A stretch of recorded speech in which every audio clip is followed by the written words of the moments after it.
الحمد للہ والصلاة والسلام علی رسول اللہ وعلی آلہ وصحبہ ومن محترم بھائیوں اور بہنوں، السلام علیکم ورحمۃ اللہ وبرکاتہ۔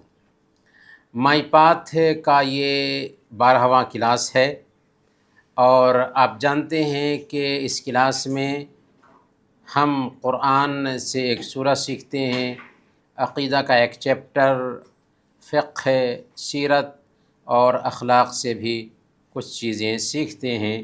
تو آج سب سے پہلے ہم قرآن کریم سے سورہ الکافرون سیکھیں گے۔ سورہ الکافرون، اللہ تعالیٰ فرماتا ہے اعوذ باللہ من الشیطان الرجیم، بسم اللہ الرحمن الرحیم، قل یا ایہا الکافرون، آپ کہہ دیجئے کہ اے کافرو، لا اعبد ما تعبدون، نہ میں عبادت کرتا ہوں اس کی جس کی تم عبادت کرتے ہو، ولا انتم عابدون ما اعبد، نہ تم عبادت کرنے والے ہو اس کی جس کی میں عبادت کرتا ہوں، ولا انا عابد ما عبدتم، اور نہ میں عبادت کروں گا اس کی جس کی تم عبادت کرتے ہو، ولا انتم عابدون ما اعبد، نہ تم اس کی عبادت کرنے والے ہو جس کی میں عبادت کر رہا ہوں، لکم دینکم ولی دین، تمہارے لیے تمہارا دین ہے اور میرے لیے میرا دین ہے۔ یہ سورہ الکافرون ہے۔ سورہ الکافرون کی اہمیت کیا ہے؟ اللہ کے نبی صلی اللہ علیہ وسلم نے فرمایا کہ سورہ الکافرون 1/4 قرآن کے برابر ہے، یعنی اگر کوئی آدمی سورہ الکافرون کو 4 مرتبہ پڑھ لیتا ہے تو اس کو مکمل قرآن ختم کرنے کا ثواب ملتا ہے۔ تو 1/4 قرآن کے برابر سورہ الکافرون ہے، اس کی بہت زیادہ اہمیت ہے۔ اس سورہ کے اترنے کا سندربھ کیا ہے، کنٹیکسٹ کیا ہے، کس سندربھ میں یہ سورہ اتری؟ تو جب مکہ کے کافروں نے اللہ کے نبی صلی اللہ علیہ وسلم کے سامنے یہ پرستاؤ رکھا، یہ تجویز رکھی کہ 1 سال ہم آپ کے رب کی عبادت کر لیتے ہیں اور 1 سال آپ ہمارے بھگوانوں کی پوجا کیجئے، معاملہ برابر ہو جائے گا، ہم سب ایک ساتھ ہو جائیں گے، محبت بنی رہے گی۔ اللہ رب العالمین نے اس سندربھ میں یہ آیت اتار دیا اور یہ میسج دیا گیا کہ دین کے معاملے میں سمجھوتا نہیں ہے۔ یہ نہیں چلتا کہ ہم اللہ کی بھی پوجا کریں اور کسی اور کی بھی پوجا کریں، ایسا چلتا ہی نہیں۔ اسلام کے باقی رہنے کے لیے ضروری ہے کہ ایک انسان صرف اور صرف ایک اللہ کی عبادت کرے۔ اسی لیے اللہ تعالیٰ نے اس سورہ کے اندر کلیئر انداز میں کہا کہ اے کفر کرنے والو، میں اس کی عبادت نہیں کرتا جس کی تم عبادت کرتے ہو، نہ تم عبادت کرنے والے ہو اس کی جس کی میں عبادت کرتا ہوں، نہ میں عبادت کروں گا اس کی جس کی تم عبادت کرتے ہو، اور نہ تم اس کی عبادت کرنے والے ہو جس کی میں عبادت کر رہا ہوں، لکم دینکم ولی دین، تمہارے لیے تمہارا دین ہے، میرے لیے میرا دین ہے۔ تو یہاں پر کافر سے مراد یاد رکھیں کہ سارے دنیا کے کفار نہیں ہیں، بلکہ مراد وہ لوگ ہیں جن کے بارے میں اللہ تعالیٰ نے مقدر کر رکھا تھا کہ وہ اسلام قبول نہیں کریں گے، ورنہ اس سورہ کے اترنے کے بعد کتنے لوگوں نے اسلام قبول کیا اور آج تک الحمدللہ کرتے آ رہے ہیں۔ تو اس سورہ میں جن کفر کرنے والوں کو خطاب کیا گیا تھا وہ خاص قسم کے کفر کرنے والے لوگ تھے جن کے لیے اللہ تعالیٰ نے مقدر کیا تھا کہ وہ اسلام قبول نہیں کریں گے۔ اور اس سورہ میں وَلَا أَنْتُمْ عَابِدُونَ مَا أَعْبُدُ، یہ آیت تکرار کے ساتھ 2 مرتبہ آئی ہے، اور یہ تکرار جو ہے یہ اصل میں تاکید کے لیے ہے، اور یہ عربی زبان کا اسلوب ہے کہ اللہ تعالیٰ ایک ہی آیت کو کبھی کبھار بار بار ریپیٹ کرتا ہے تاکہ اس کی اہمیت کو ذہن میں بیٹھایا جا سکے۔ تو یہ ہے سورہ الکافرون۔ اب ہم عقیدہ کی طرف چلتے ہیں۔ عقیدہ میں ہم جانیں گے رسولوں پر ایمان کے بارے میں۔ اس سے پہلے ایمان کے جو 6 پلرز ہوتے ہیں، اللہ پر ایمان لانا، فرشتوں پر ایمان لانا، کتابوں پر ایمان لانا، رسولوں پر ایمان لانا، آخرت کے دن پر ایمان لانا، اور اچھی بری تقدیر پر ایمان لانا۔ تو اللہ پر ایمان لانے کے بارے میں جان چکے ہیں، فرشتوں پر ایمان لانے کے بارے میں جان چکے ہیں، کتابوں پر ایمان لانے کے بارے میں جان چکے ہیں۔ آج ہم رسولوں پر ایمان کے بارے میں جانیں گے۔ رسولوں پر ایمان لانے کا مطلب کیا ہوا؟ رسولوں پر ایمان لانے کا مطلب یہ ہے کہ اللہ تعالیٰ نے انسانوں اور جنات کی دنیا اور آخرت کی کامیابی کے لیے، کیونکہ رسول جو ہے نا دنیا کی کامیابی کی بھی بات کرتے ہیں اور آخرت کی کامیابی کی بھی بات کرتے ہیں، اور جنات کے لیے الگ رسول نہیں آئے بلکہ انسانوں میں سے ہی جنات کے لیے بھی رسول آئے۔ تو اللہ تعالیٰ نے انسانوں کو صحیح راستہ دکھانے کے لیے ہر زمانے میں پیغمبروں کو بھیجا۔ اللہ کی حکمت کی یہ مانگ تھی کہ وہ اپنی مخلوق کو نظر انداز نہ کرے۔ اس نے پیدا کیا، تو پیدا کرنے کے بعد وہ اپنی مخلوق سے کیا چاہتا تھا، اور خاص طور پر وہ انسان اور جنات کو ساری مخلوق پر پردھانتا دیا تھا۔ تو انسان اور جنات کو کیوں پیدا کیا تھا، اس کو بتانے کے لیے رسولوں اور نبیوں کا سلسلہ جاری کیا۔ اللہ نے جن نبیوں کے نام بتائے ہیں ان پر ایمان لانا واجب ہے۔ اسی طرح کچھ ایسے نبی بھی ہیں جن کے نام نہیں بتائے گئے، ان سب پر ایمان لانا واجب ہے۔ جن نبیوں اور رسولوں کا ذکر قرآن میں آیا ہے ان کی تعداد کتنی ہے؟ 25 ہے، 25۔ اور وہ کون کون سے نبی اور رسول ہیں؟ حضرت آدم علیہ السلام، حضرت ادریس علیہ السلام، حضرت نوح علیہ السلام، حضرت صالح علیہ السلام، حضرت ابراہیم علیہ السلام، حضرت ہود علیہ السلام، حضرت لوط علیہ السلام، حضرت اسماعیل علیہ السلام، حضرت اسحاق علیہ السلام، حضرت یعقوب علیہ السلام، حضرت یوسف علیہ السلام، حضرت ایوب علیہ السلام، حضرت شعیب علیہ السلام، حضرت موسیٰ علیہ السلام، حضرت ہارون علیہ السلام، حضرت یونس علیہ السلام، حضرت ذوالکفل علیہ السلام، حضرت الیاس علیہ السلام، حضرت الیسع علیہ السلام، حضرت داؤد علیہ السلام، حضرت زکریہ علیہ السلام، حضرت سلیمان علیہ السلام، حضرت الیاس علیہ السلام، حضرت عیسیٰ علیہ السلام، حضرت یحییٰ علیہ السلام، اور آخری نبی محمد صلی اللہ علیہ وسلم۔ اور جمہور اہل علم کی رائے یہ ہے کہ حضرت خضر علیہ السلام جن کا ذکر سورہ کہف میں آیا ہے وہ بھی نبی تھے، اور 2 انبیاء ایسے ہیں جن کا ذکر حدیث میں آیا ہے، وہ ہیں حضرت شیس علیہ السلام اور حضرت یوشع بن نون علیہ السلام۔ تو گویا کہ یہ وہ انبیاء ہیں جن کا نام آیا ہے قرآن یا حدیث میں، اور یہ نبی ہیں۔ ان رسولوں میں 5 رسول ایسے ہیں جن کو عظیمت والے رسول کہا جاتا ہے۔ کیا؟ عظیمت والے۔ حضرت نوح علیہ السلام، حضرت ابراہیم علیہ السلام، حضرت موسیٰ علیہ السلام، حضرت عیسیٰ علیہ السلام، اور پیارے نبی محمد صلی اللہ علیہ وسلم۔ یہ رسول کون ہیں؟ عظیمت والے، سنکلپ والے، پختہ ارادہ رکھنے والے رسول، کیونکہ ان رسولوں کی کہانیاں بہت زیادہ ہیں اور ان کی زندگی میں میسیج بھی، پیغام بھی بہت زیادہ ہے۔ ان رسولوں نے قربانیاں بھی دوسرے رسولوں کی تلنا میں، دوسرے رسولوں کے مقابلہ میں بہت زیادہ دی ہیں، اسی لیے ان کو عزیمت والے رسول کہا جاتا ہے۔ یہ کون کون ہیں؟ حضرت نوح علیہ السلام، حضرت ابراہیم علیہ السلام، حضرت موسیٰ علیہ السلام، حضرت عیسیٰ علیہ السلام، اور آخری نبی محمد صلی اللہ علیہ وسلم۔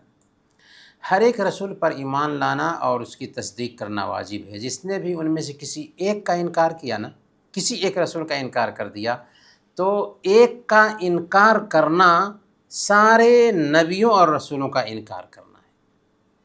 اسی لیے سارے نبیوں پر ایمان لانا ضروری ہے کہ وہ سارے کے سارے انبیاء انسانوں کو صحیح راستہ دکھانے کے لیے بھیجے گئے تھے، اور وہ سارے کے سارے سچے نبی تھے، اور انہوں نے ان پر جو ذمہ داری ڈالی گئی تھی اس ذمہ داری کو پورے طور پر ادا کر دیا۔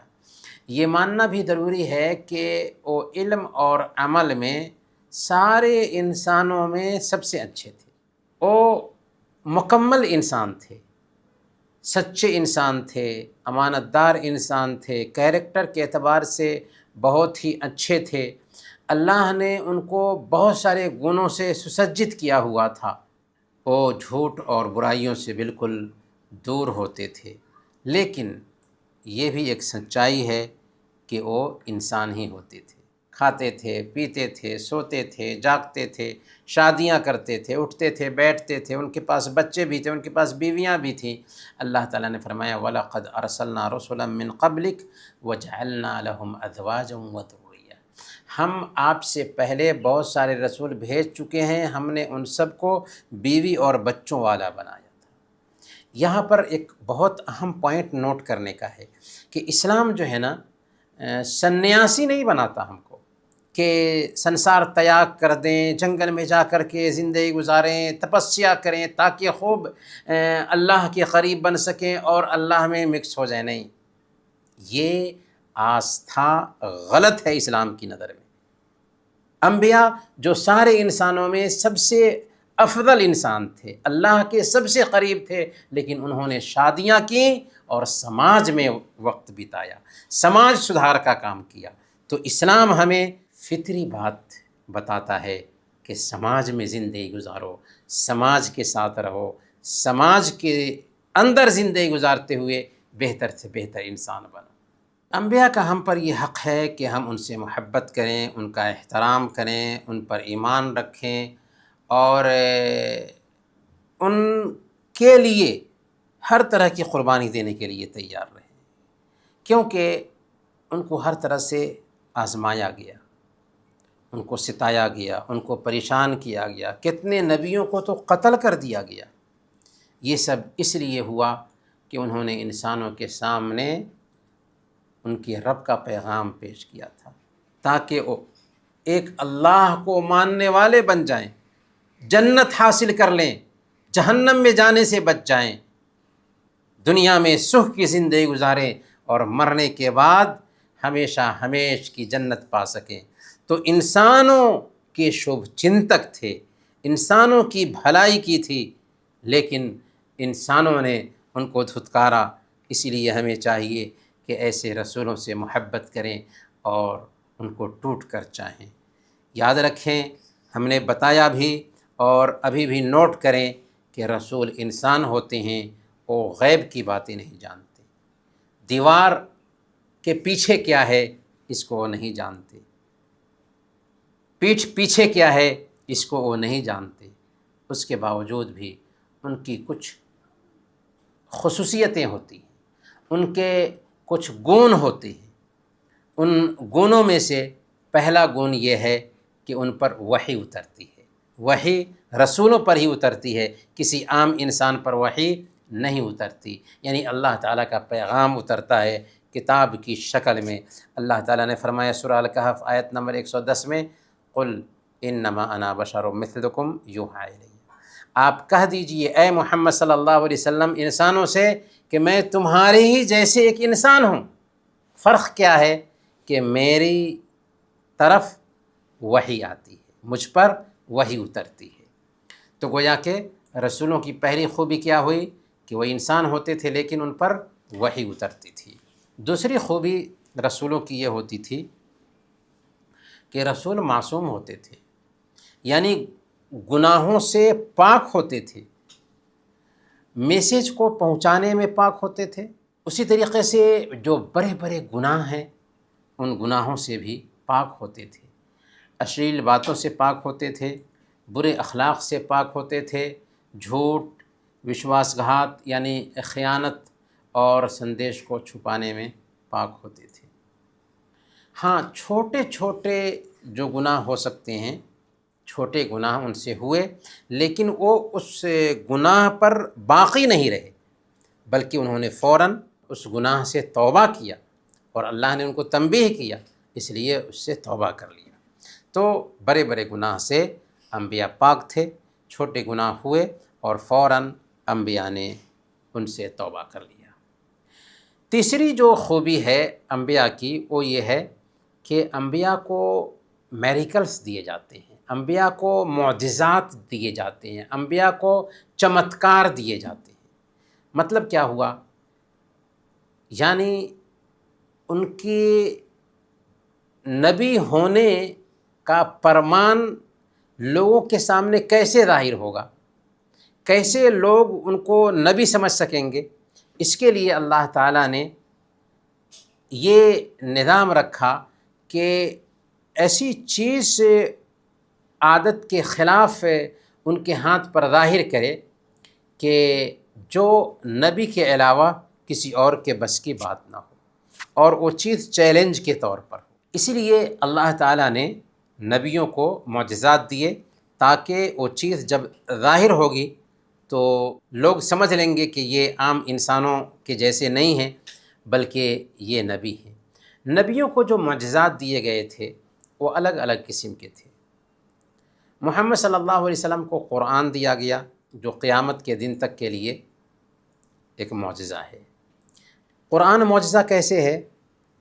اس لیے کہ اس کو پڑھنا آسان ہے، اس کو یاد کرنا آسان ہے، اور یہ دیا جاتا ہے ایسے انسان کو جن کو نہ پڑھنا آتا تھا نہ لکھنا آتا تھا، اور اپنے سماج میں الصادق الامین، نہایت ہی سچے اور نہایت ہی امانت دار کے نام سے شہرت رکھتے تھے۔ اس کے باوجود بھی اس کے اسلوب میں، اس کی شیلی میں ایک آیت بھی، ایک ورس بھی بنا لینا کسی کے بس کی بات نہیں، کسی ایک انسان کی بات نہیں، بلکہ کمیٹیاں بیٹھ جائیں، ملک اس کے لیے پلاننگ کر لیں، لیکن کبھی بھی کسی بھی زمانے میں بھی قرآن کی شیلی میں، قرآن کے جیسے تو دور کی بات ہے، قرآن کے جیسے 10 صورتیں تو دور کی بات ہے، قرآن کے جیسے ایک سورت تو دور کی بات ہے، قرآن کے جیسے ایک آیت، ایک لائن بھی کسی کے بس میں نہیں ہے بنا لینا۔ یہ قرآن کا چمتکار ہے، اور یہی ایک پوائنٹ قرآن کے سچی کتاب ہونے کے لیے کافی ہے۔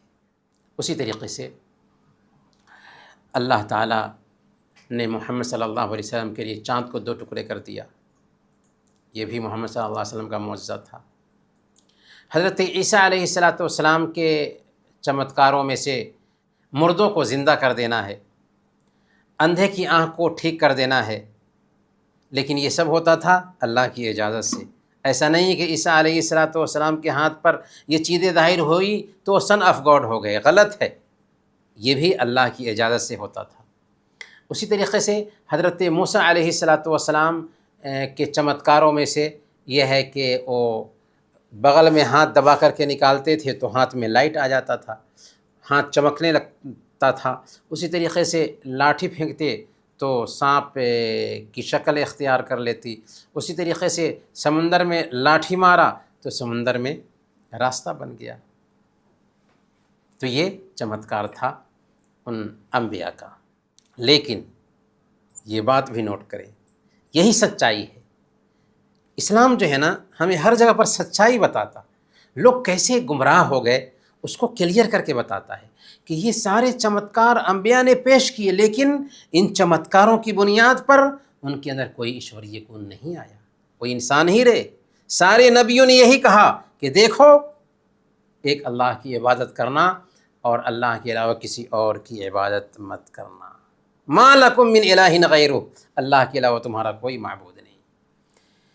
یہ ضروری ہے کہ نبیوں کی شان میں غلو نہ کیا جائے، اتیشیوکتی نہ کی جائے، ان کی شان کو بڑھا چڑھا کر پیش نہ کیا جائے، نہ ان کو ان کے پد سے اونچا کیا جائے۔ اللہ تعالیٰ نے ان کو جس پد پر رکھا ہے اسی پد پر رکھا جائے۔ جب رسول انسان ہوتے ہیں، غیب کا علم نہیں جانتے، تو اتنا ہی ہمیں سمجھنا ہے کہ رسول انسان ہوتے ہیں، غیب کا علم نہیں جانتے۔ اللہ تعالیٰ نے خود بیان فرمایا نا، سورہ الجن آیت نمبر 26 اور 27 میں اللہ تعالیٰ فرماتا ہے عالم الغیب فلا یظہر علی غیبہ احدا الا من ارتضی من رسول، کہ وہی غیب کا جاننے والا ہے، وہ اپنے غیب سے کسی کو سوچت نہیں کرتا، وہ اپنے غیب کا کسی کو علم نہیں دیتا سوائے اپنے اس پیغمبر کے جسے وہ پسند کرے۔ تو گویا کہ اللہ تعالیٰ غیب کا علم رکھتا ہے، نبی کے پاس غیب کا علم نہیں ہوتا۔ ہاں، اللہ تعالیٰ نبیوں کو غیب کی باتیں بتاتا ہے، ٹھیک ہے، لیکن انبیاء غیب کا علم رکھنے والے نہیں ہوتے۔ وَلَوْ كُنْتُ أَعْلَمُ الْغَيْبَ لَاسْتَكْثَرْتُ مِنَ الْخَيْرِ، اللہ تعالیٰ اپنے نبی سے کہتا ہے کہ آپ کہہ دیجئے ان سے کہ اگر میں غیب جان رہا ہوتا تو بہت ساری بھلائیاں سمیٹ لیتا، وما مسنی السوء، اور مجھے کوئی تکلیف نہیں پہنچ سکتی تھی۔ تو انبیاء غیب نہیں جانتے تھے۔ یہ جائز نہیں کہ ان کی عبادت کی جائے، ان کی قبروں پر جانور ذبح کیا جائے، ان کی قبروں پر جا کر کے ان سے دعا کیا جائے، ان سے مدد طلب کی جائے۔ یہ سب کے سب کیا ہو جائے گا؟ یہ سب کے سب شرک ہو جائے گا اور اسلام سے نکال دینے والا عمل ہو جائے گا۔ یعنی انبیاء جو انسانوں میں سب سے بہتر ہیں، ان سے بہتر لوگ اس دھرتی پر پیدا نہیں ہوئے، اس کے باوجود بھی ان کی قبروں پر جا کر کے کوئی ان سے مدد مانگتا ہے، اسلام سے نکل جائے گا، مسلمان نہیں رہے گا۔ کیونکہ مسلمان رہنے کے لیے صرف ایک اللہ سے تعلق بنانا ضروری ہوتا ہے ایک انسان کے لیے، اور یہی بیوٹی ہے اسلام کی۔ اخیر میں یہ جان لیں کہ رسولوں پر ایمان لانے میں یہ بات شامل ہے کہ اس بات پر ایمان لایا جائے کہ سارے انبیاء سچے تھے۔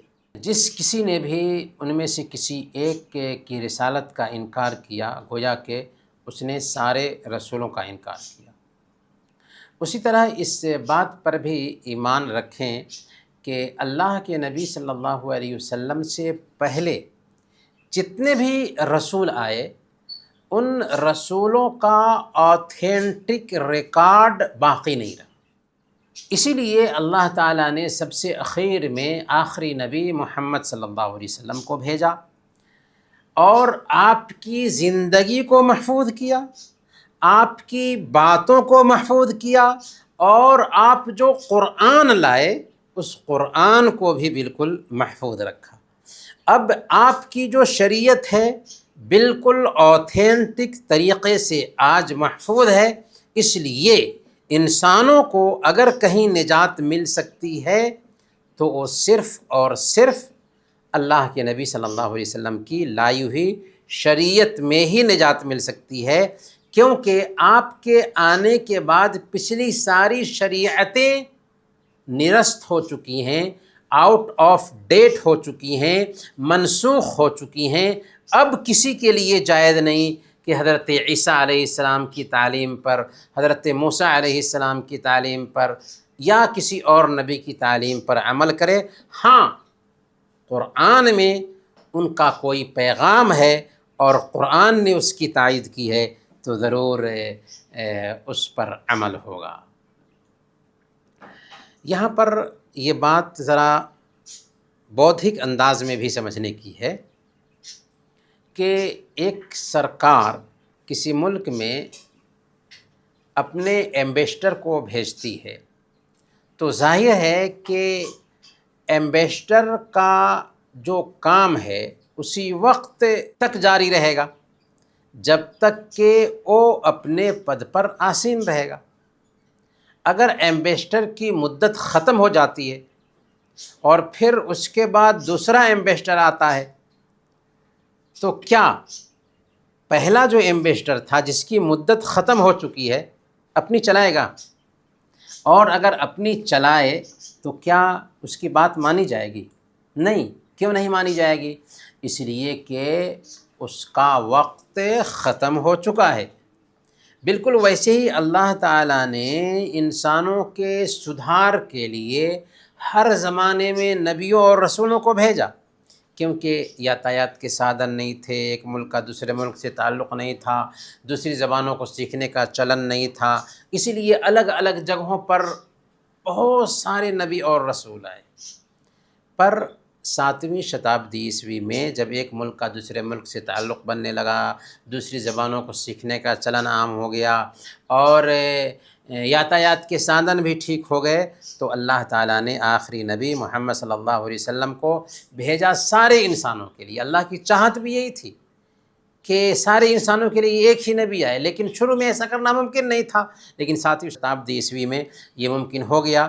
اسی لیے اللہ تعالیٰ نے آخری نبی لاسٹ میسنجر کو بھیجا، ان کے اوپر قرآن اتارا، اب وہ لاسٹ میسنجر ہیں، ان کے بعد اب کوئی نبی آنے والا نہیں ہے، وہی فارقلیت ہیں، وہی کل کی اوتار ہیں، وہی نراشنس ہیں، وہی جگت پتی ہیں، وہی خاتم النبیین ہیں۔ آپ کے بعد اب کوئی نبی نہیں آئے گا، اب آسمانی وحی کا سلسلہ کٹ چکا ہے، قیامت کے دن تک اب کوئی نبی آنے والا نہیں ہے۔ اللہ تعالیٰ نے فرمایا سورہ الاحزاب آیت نمبر 40 میں، ما کان محمد ابا احد من رجالکم ولکن رسول اللہ وخاتم النبیین، کہ محمد صلی اللہ علیہ وسلم تمہارے مردوں میں سے کسی کے باپ نہیں ہے، ہاں اللہ کے رسول ہیں اور سارے نبیوں کے سلسلہ کو ختم کرنے والے۔ محمد صلی اللہ علیہ وسلم کا سندیش جو ہے نا، کسی خاص سمودائے کے لیے نہیں، صرف مسلمانوں کے لیے نہیں، صرف عربوں کے لیے نہیں، بلکہ سارے انسان اور جنات کے لیے ہے۔ جنات بھی جو اس دھرتی پر ہیں نا، ان کے لیے بھی ضروری ہے کہ محمد صلی اللہ علیہ وسلم کے پیغام کو اپنائیں، نجات پانا ہے تو۔ جتنے بھی اس دھرتی پر انسان ہیں ان کے لیے ضروری ہے کہ اگر وہ نجات پانا چاہتے ہیں کل قیامت کے دن تو محمد صلی اللہ علیہ وسلم کے سندیش کو اپنائیں۔ صحیح مسلم کی روایت ہے، اللہ کے نبی صلی اللہ علیہ وسلم نے بیان فرمایا، والذی نفسی بیدہ لا یسمع بی احد من هذه الامہ یہودی ولا نصرانی ثم یموت ولم یؤمن بالذی ارسلت به الا کان من اصحاب النار۔ قسم ہے اس ذات کی جس کے ہاتھ میں میری جان ہے، جو کوئی بھی اس امت کا چاہے وہ یہودی ہو یا عیسائی ہو میرے پیغام کے بارے میں سنتا ہے اور مجھ پر ایمان لائے بغیر مر جاتا ہے، وہ جہنم میں جائے گا۔ تو یہ ہمارا پختہ عقیدہ ہونا چاہیے۔ تو یہیں پر ہم رسولوں پر ایمان کا سلسلہ ختم کرتے ہیں۔ اب آپ کی ذمہ داری بنتی ہے کہ رسولوں پر ایمان کے بارے میں جو پارٹ ہم نے سنا ہے اس کا سارانش، اس کا خلاصہ بیان کریں اپنے پاس۔ اب چلتے ہیں فقہ کی طرف۔ فقہ میں ہم نماز کے احکام سیکھ چکے ہیں، روزہ کے احکام سیکھ چکے ہیں، زکوٰۃ کے احکام سیکھ چکے ہیں اور حج کے احکام بھی سیکھ چکے ہیں۔ اسلام کے 5 پیلرز ہوتے ہیں، کلمہ شہادت کی گواہی دینا، اور کلمہ شہادت کیا ہے؟ اشہد ان لا الہ الا اللہ و اشہد ان محمدًا عبدہ و رسولہ۔ میں اس بات کی گواہی دیتا ہوں کہ اللہ کے علاوہ اور کوئی سچا معبود نہیں، اور میں اس بات کی گواہی دیتا ہوں کہ محمد صلی اللہ علیہ وسلم اللہ کے رسول ہیں۔ اس میں 2 باتوں کی آپ گواہی دیتے ہیں، عبادت کس کی، عبادت کیسے؟ عبادت ایک اللہ کی، اور عبادت محمد صلی اللہ علیہ وسلم کے بتائے ہوئے طریقے کے مطابق۔ گویا کہ عبادت میں اخلاص ہوگا اور نبی صلی اللہ علیہ وسلم کا طریقہ ہوگا۔ جب ایک بندہ یہ اقرار کر لیتا ہے تو اس کے فوراً بعد اس کے اوپر کیا ضروری ہو جاتا ہے؟ نماز ضروری ہو جاتی ہے، اور نماز کی پوری تفصیل بھی ہم نے جان لیا ہے۔ دن اور رات میں 5 مرتبہ نمازیں فرض ہیں، ظہر، عصر، مغرب، عشاء اور فجر۔ 17 رکعت فرض نمازیں ہوتی ہیں، اور سنن مؤکدہ کی تعداد 12 رکعت ہے، جس کا اہتمام کرتے ہیں تو اللہ تعالی ہمارے لیے جنت میں گھر بناتا ہے، اور 5 وقت کی یہ جو نمازیں ہیں یہ ایمان اور کفر کے بیچ حد فاصل ہے، مسلمان کی پہچان ہے، اللہ کے نبی صلی اللہ علیہ وسلم کی آنکھوں کی ٹھنڈک تھی۔ اس لیے نمازوں کا اہتمام کرنا چاہیے۔ اقم الصلاۃ لذکری، میری یاد کے لیے نماز قائم کرو۔ نماز کا فائدہ یہ ہے کہ اس کی وجہ سے ہمیں عجیب طریقے سے سکون ملتا ہے، پیس آف مائنڈ حاصل ہوتا ہے، برائیوں سے ہم بچتے ہیں اور اللہ تعالیٰ کی نزدیکی حاصل ہوتی ہے۔ اور سب سے بڑی بات یہ ہے کہ یہی نماز ہے جس کے بارے میں کل قیامت کے دن سب سے پہلے پوچھ گچھ ہونے والی ہے۔ نماز کے سارے احکام ہم نے جان لیا۔ زکوٰۃ کے بارے میں بھی ہم نے جانا کہ یہ مال کا خاص حصہ ہوتا ہے جو خاص لوگوں کو دیا جاتا ہے۔ سماج کے جو مالدار لوگ ہیں ان کے اوپر ضروری ہوتا ہے کہ اگر ان کا مال نشچت سیما تک پہنچ جائے تو اپنے مال کا 2.5 2.5% حصہ نکالیں۔ کن کے لیے؟ اسی سماج کے غریبوں کے لیے، تاکہ غریبوں کو بھی شرافت کے ساتھ جینا نصیب ہو سکے۔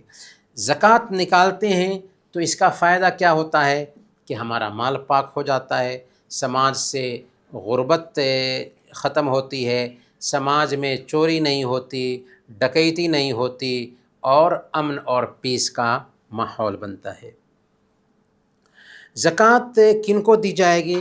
تو ہم نے کہا کہ زکوٰۃ اس میں 8 طرح کے لوگ آتے ہیں۔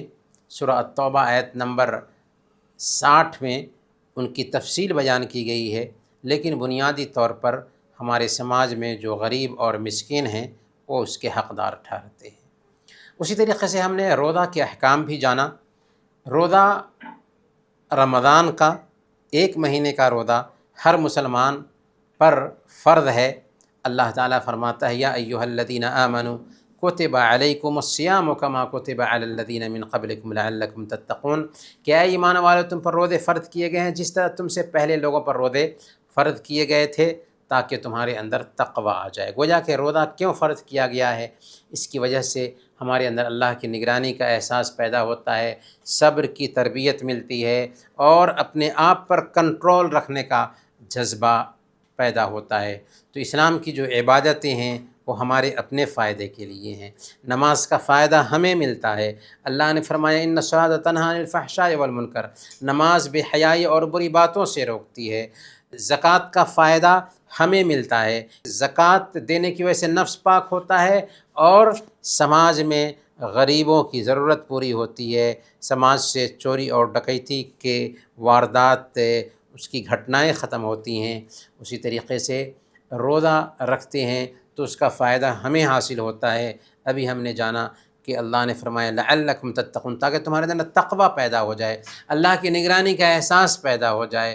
ہم اکیلے میں رہیں لیکن پھر بھی ہم یہ سوچیں کہ رب ہمیں دیکھ رہا ہے، جان رہا ہے، اس کے فرشتے ہیں جو ہماری ایک ایک حرکت کو لکھ رہے ہیں۔ اسی طریقے سے ہمارے اعضاء و جوارح ہیں جو کل قیامت کے دن ہمارے خلاف گواہی دیں گے۔ اسی طریقے سے یہ دھرتی ہے جو ہمارے خلاف گواہی دے گی۔ تو عجیب طریقے سے روزہ ہمارے اندر یہ احساس پیدا کرتا ہے۔ اسی طریقے سے حج ہے، زندگی میں 1 مرتبہ ہی حج واجب ہوتا ہے، اور وہ بھی سب لوگوں پر نہیں بلکہ مالدار مسلمانوں پر، مالدار مسلمانوں پر۔ اللہ تعالیٰ نے فرمایا وَلِلَّهِ عَلَى النَّاسِ حِجُّ الْبَيْتِ مَنِ اسْتَطَاعَ إِلَيْهِ سَبِيلًا، لوگوں کے اوپر اللہ کی طرف سے اللہ کے گھر کی زیارت فرض ہے جو اس کے راستے کی طاقت رکھتے ہوں۔ تو جو لوگ سفر کر سکتے ہوں ان کے لیے زندگی میں 1 مرتبہ حج کرنا فرض ہے۔ حج کہاں ہوتا ہے؟ حج مکہ میں ہوتا ہے، اس میں طواف ہوتا ہے، عرفہ میں ٹھہرنا ہوتا ہے، اس میں سعی ہوتی ہے، مزدلفہ میں ٹھہرنا ہوتا ہے، منی میں بہت سارے کام ہوتے ہیں، اور اس طریقے حج کی انجام دہی ہوتی ہے۔ حج کا فائدہ کیا ہوتا ہے؟ سب سے اہم فائدہ یہ ہے کہ حج میں ایک آدمی جب جاتا ہے نا اور لوٹ کر آتا ہے اور صحیح معنوں میں اس نے حج کیا تو عجیب طریقے سے اس کی پوری زندگی چینج ہو جاتی ہے، پوری زندگی بدل جاتی ہے، اخلاقی رویے اس کے اندر آ جاتے ہیں۔ اس کے گناہ معاف ہو جاتے ہیں، اب وہ گناہوں سے دھلا ہوا انسان بن جاتا ہے۔ اسی لیے اس سے زندگی میں ایک مرتبہ کی جانے والی عبادت، اور وہ بھی مالداروں پر فرض کی گئی عبادت، اسلام کے 5 پیلرز میں سے ایک پیلر ٹھہرتا ہے۔ سیرت میں ہم جنگ خندق کے بعد جو نتیجہ سامنے آیا اس کے بارے میں جانیں گے۔ ہم نے پچھلے ہفتہ جنگ خندق کے بارے میں جانا تھا کہ کیسے کفر اکٹھا ہو کر مدینہ پر دھاوا بولتا ہے، اس ارادے سے کہ ایمان والوں کو پورے طور پر تباہ کر دے گا، لیکن حضرت سلمان فارسی رضی اللہ تعالی عنہ کا مشورہ یہ ہوتا ہے کہ مدینہ کے آس پاس میں خندق کھود دیا جائے۔